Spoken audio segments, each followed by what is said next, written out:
이 개념은 뭐냐면 땅 속의 특정층, 공중의 특정층에다가 설정하는 토지 사용권을 우리가 구분지상권이라고 하고요. 원래는 우리 민법에 없었던 건데 지하철을 놓기 시작하면서 구분지상권이라는 것을 만들게 됩니다. 뭐 땅속은 뭐죠? 지하고, 땅 위는 뭐죠? 고가차도 생각하시면 되겠죠, 그죠? 구분지상권 이런 건데 주의할 점은 두 가지예요. 첫째는 뭐냐면 구분지상권의 목적에서 수목은 빠집니다. 왜냐하면 땅 속에다가 나무를 심는 것이 의미가 없으니까요. 그래서 2번 구분지상권에 특칙해가지고 해가지고 구분지상권에 의해서 소유할 수 있는 목적물은 건물 그 밖에 공작물이 안 한다. 따라서 수목의 소유를 목적으로 할 수는 없다는 점 꼭 기억해 두시기 바라고. 그 다음에 다는 당연한 얘기고 하다는 이제 3번 구분지상권 설정이 나오는데 두 번째 주의할 점이죠. 구분지상권을 설정할 때는 토지 소유자와 설정 계약을 하고 등기를 함으로써 구분지상권이 성립되게 되는데 만약에 이 땅에 토지 소유자 외에 다른 권리가 있다면 구분지상권 때문에 다른 권리자도 피해를 보겠죠. 그래서 우리 민법은 토지 소유자 외에 다른 권리자가 있다면 다른 권리자 전원의 동의가 있어야지만 구분지상권을 설정할 수 있다라고 규정을 두고 있습니다. 그래서 두 가지만 잊지 마세요. 첫째, 수목은 빠진다. 두 번째, 토지 소유자 외에 다른 권리자가 있다면 다른 권리자 전원의 동의가 있어야 구분지상권을 설정할 수 있다. 끝입니다. 그 다음에 넘겨보시면 두 번째로 뭐가 나오냐면 분묘기지권이 나와요.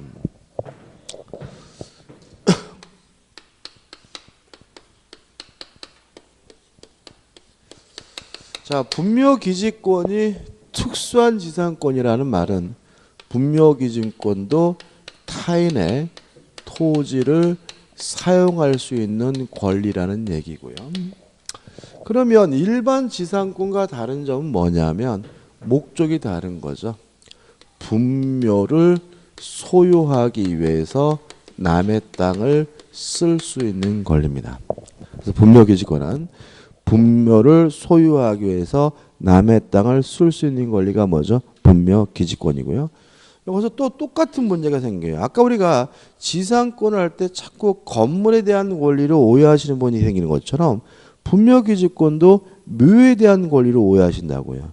묘에 대한 권리가 아니라 뭐죠? 토지사용권이죠. 예를 들어서 갑의 땅에다가 을이 승낙을 얻어서 갑의 토지에다가 선치를 모시는 묘를 쓰면 을은 묘에 대해서 뭐가 있는 거예요? 소유권이 있고 토지에 대해서 뭐가 있는 거예요? 분묘기지권이 있는 거죠. 다시 말하면 분묘기지권은 묘에 대한 권리가 아니라 토지사용권이에요. 그래서 여러분들이 이제 공법 시간이나 중개사법 시간에 장묘 등에 관한 법률 이런 거 배우거든요. 근데 그 법은 뭐냐면 묘를 규율하게 한 법이에요.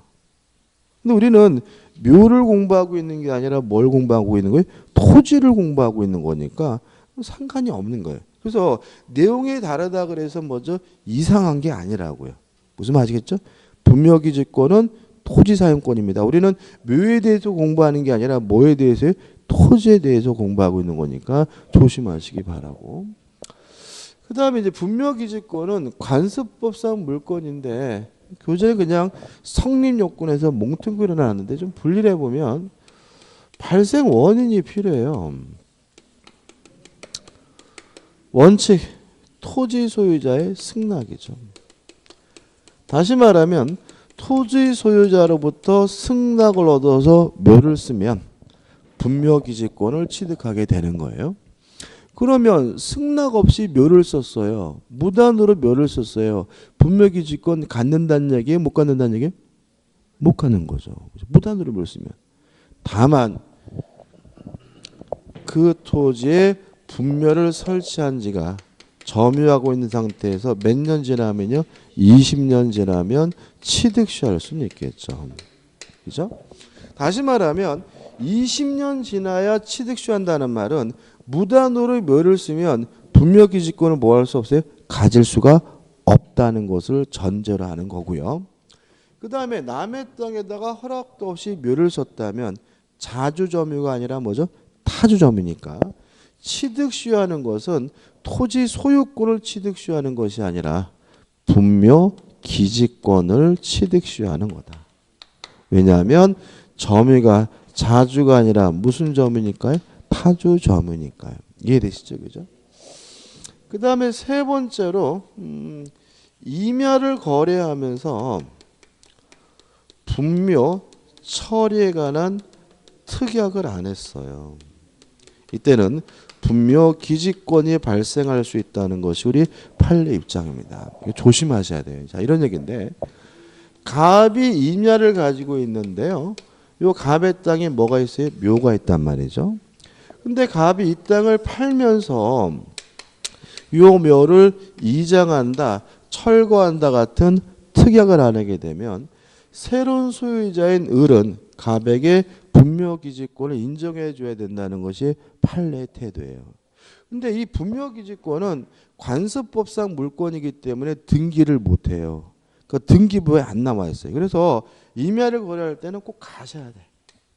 가셔가지고 묘가 있는지를 뭐 하셔서요? 확인하셔가지고 요 묘가 있다면 그 묘를 이장한다, 철거한다 같은 특약을 미리 해둬야지.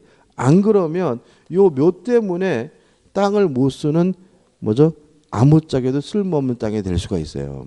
그래서 실제로 이런 거 많습니다. 인터넷 같은 거 보면은 임야가 나오는데 싼 거야. 싸면은 왜 싼지 가서 확인하셔야 되는데 그냥 어떻게 싸다고 덜컹 샀는데 나와서 보니까 온통 산에 뭐예요? 묘가 천져가지고 아무짝에도 쓸모없는 땅인 경우가 의외로 많기 때문에 이거 조심하셔야 되고 임야를 거래할 때는 반드시 분묘의 소유 형태와 어떻게 할 것인지를 결정하시고 사야 됨을 주의하시기 바랍니다. 그 다음에 세 번째, 이것도 우리 판례인데 임야가 경매된 경우입니다.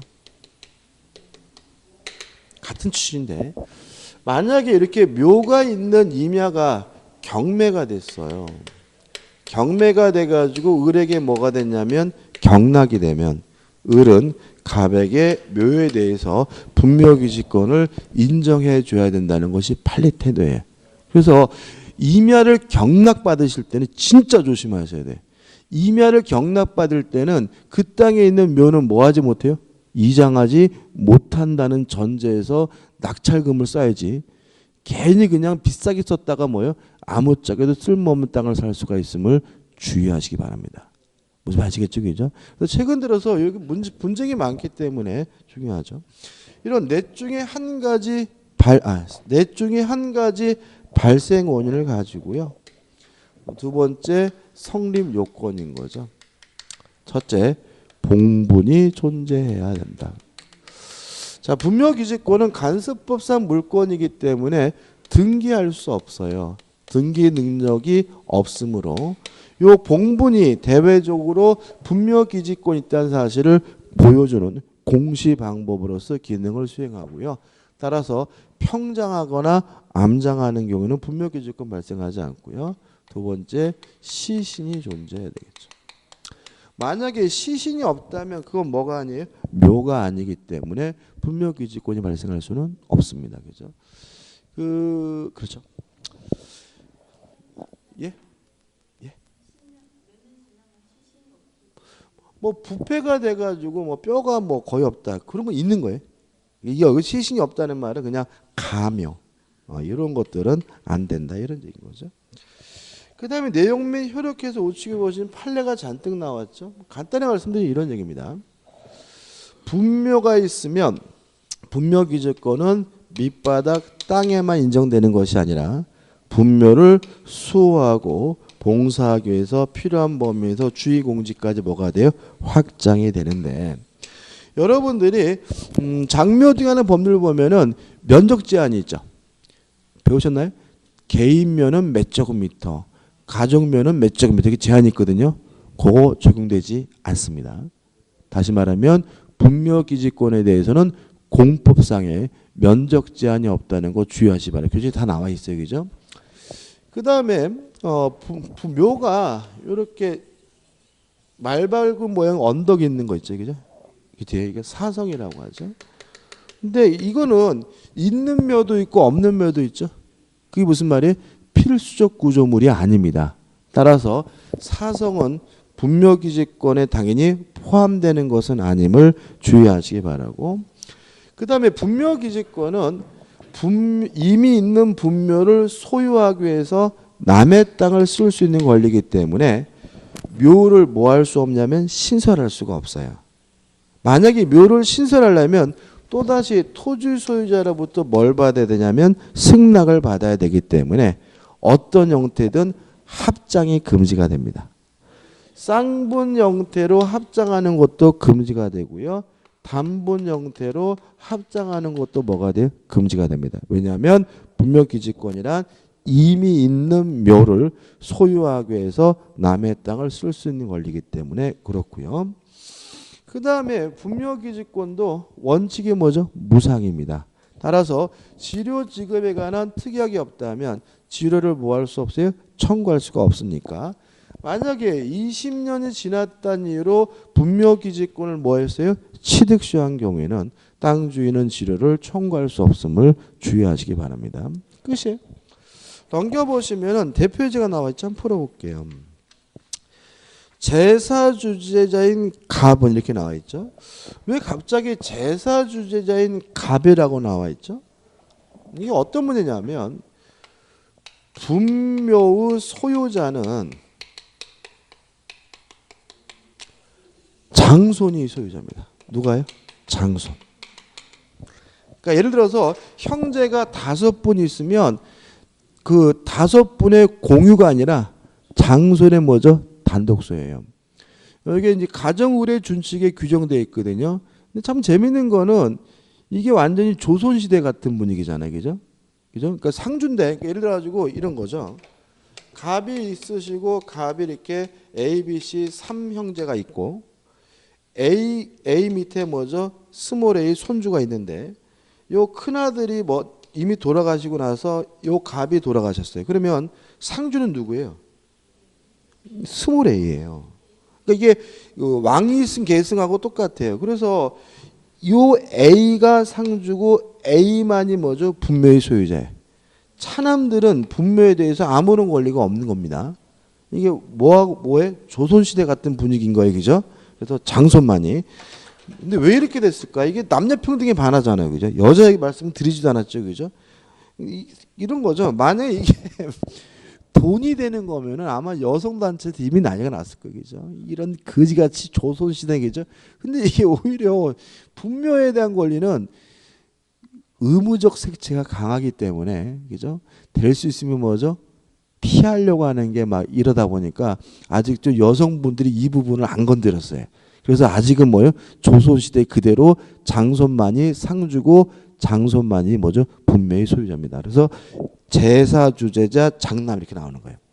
제사주재인 장남갑은 1985년 의뢰 토지에 허락 없이 부친묘를 복문 형태로 설치한 이래 2015년 현재까지 평원 공연하게 분묘기지를 점유하고요. 분묘 수와 봉사를 계속하고 있다. 다음 설명이 오는 거죠.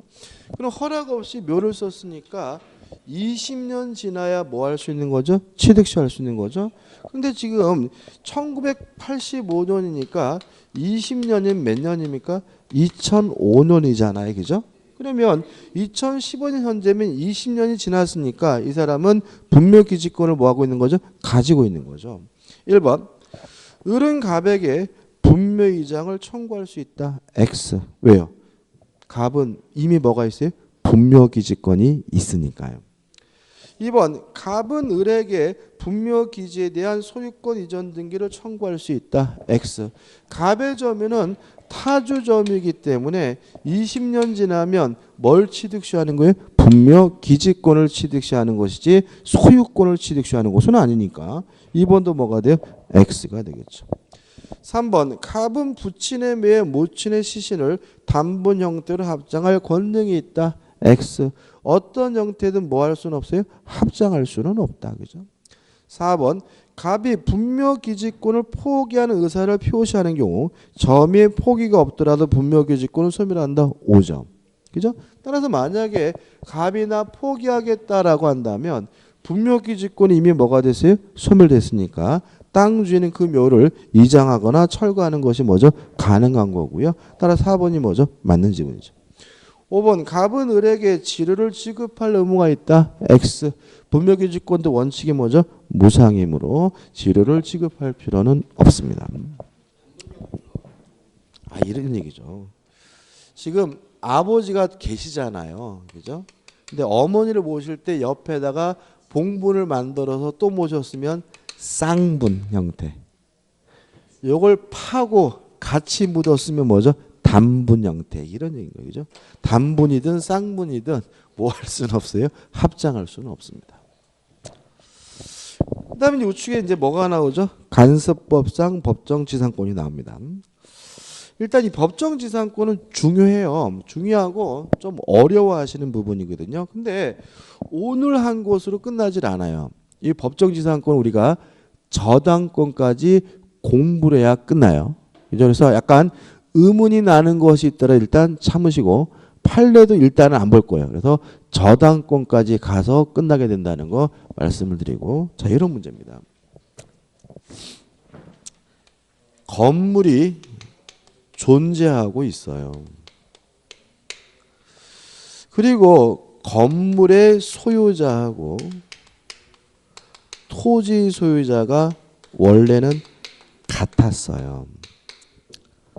근데 만약에 매매, 기타 사유로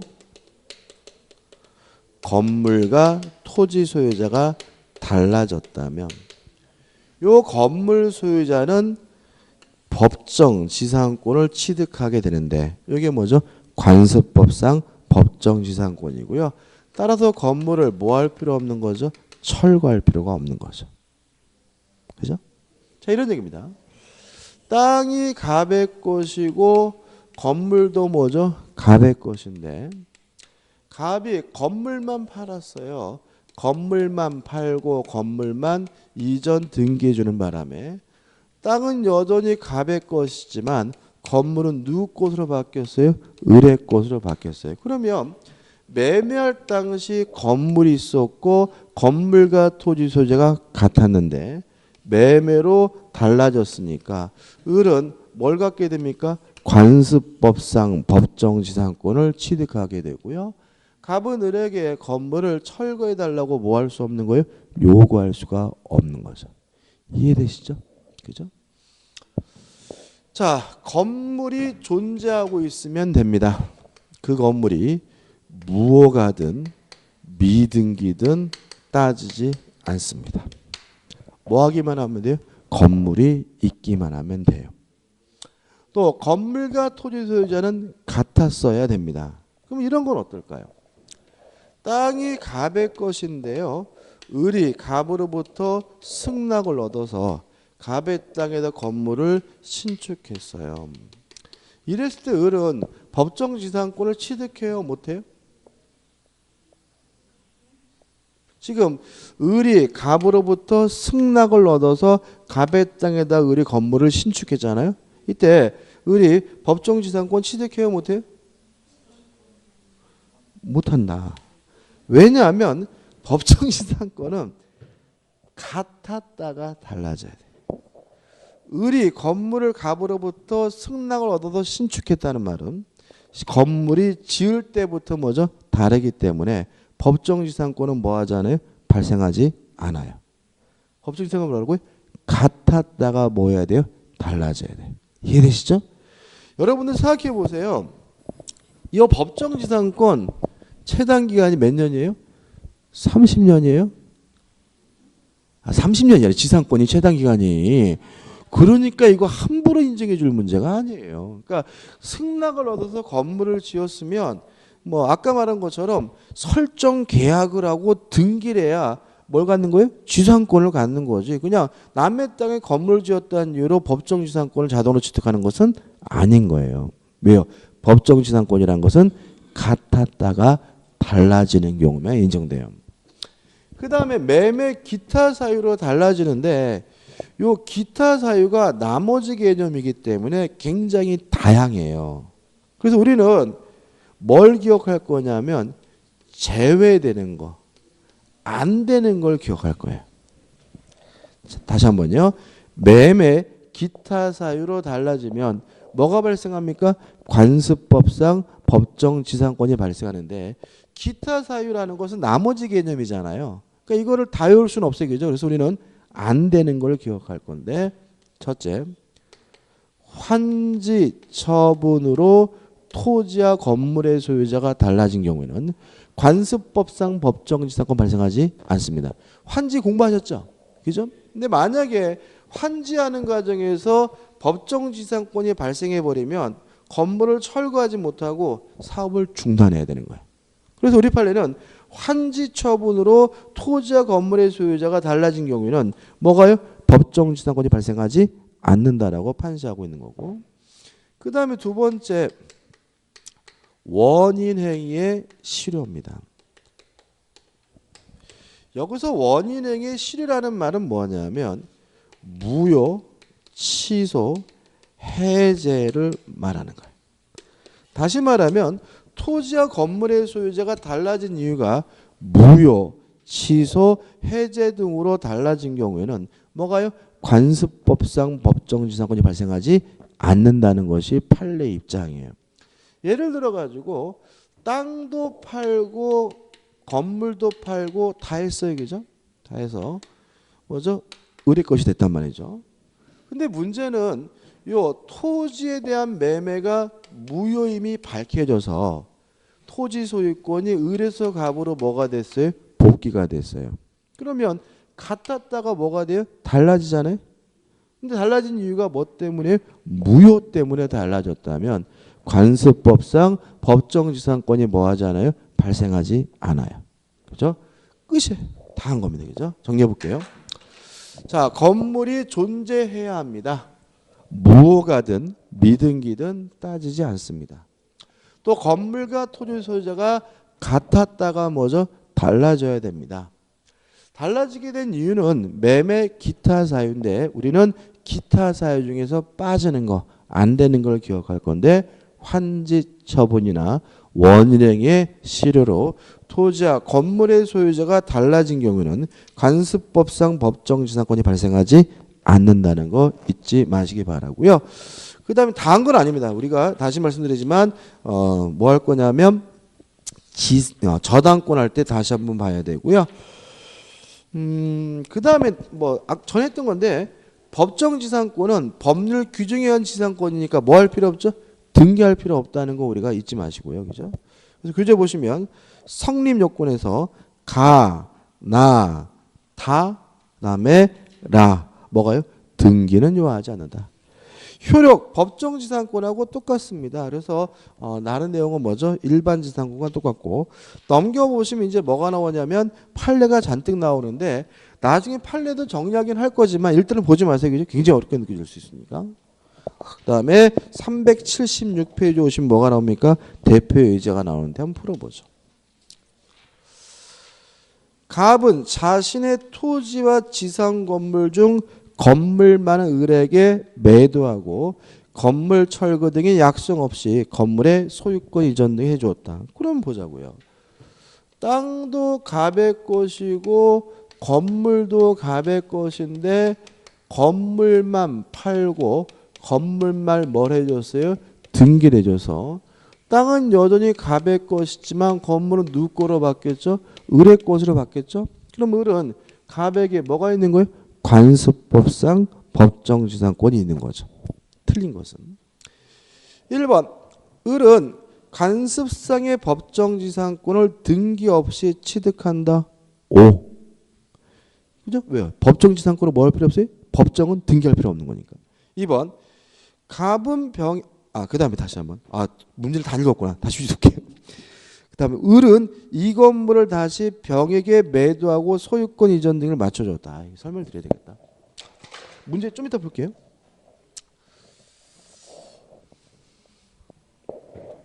안 하려고 했는데 나중에 하려고 했는데. 자, 법정 지상권은 법률 규정에 의한 지상권이니까 법정 지상권을 취득하기 위해서는 뭐 할 필요 없죠? 등기할 필요가 없어요. 다만 우리 민법 187조가 어떤 규정을 두고 있냐면 등기 없이 취득한 이 물건을 처분하려면 그때는 뭐가 필요하냐면 등기가 필요하다라고 187조가 규정을 두고 있어요. 따라서 취득할 때는 뭐 할 필요 없어요? 등기할 필요가 없지만 팔아먹으려면 뭘 해야 돼요? 등기를 해야 되는 거죠. 그래서 지금 보시면 땅이 갑의 것이고 건물이 을의 것이어서 을이 관습상의 법정지상권을 취득할 때는 뭐 할 필요 없는 거죠? 등기할 필요가 없는 거죠. 따라서 만약에 갑이 이 토지를 K에게 양도했다면 을은 법정지상권에 관한 등기 없이도 K에게 뭐 할 수 있는 거예요? 대항할 수 있는 거예요. 그죠? 왜? 물권은 모든 사람이 주장할 수 있는 뭐죠? 절대권이니까. 근데 문제는 을이 요 건물을 병에게 양도했어요.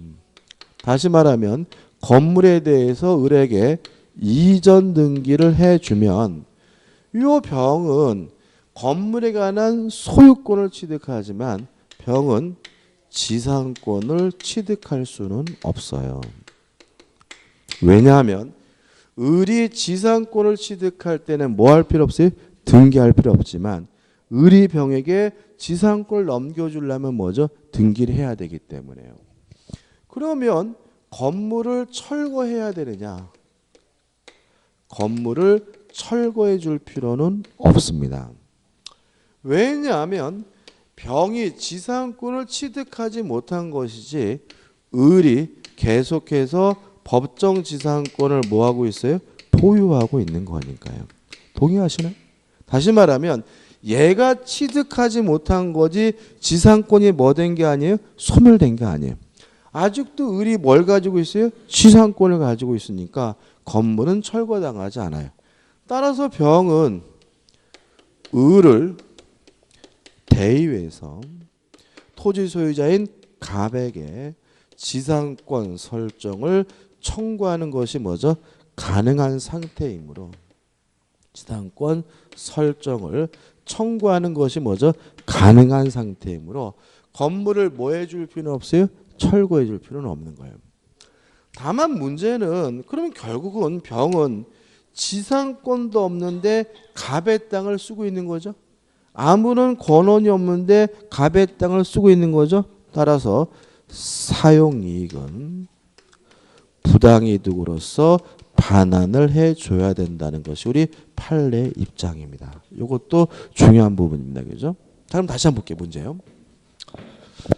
갑은 자신의 토지와 그 지상 건물 중 건물만 을에게 매도하고 건물 철거 등의 약정 없이 건물의 소유권 이전 등기를 해주었다.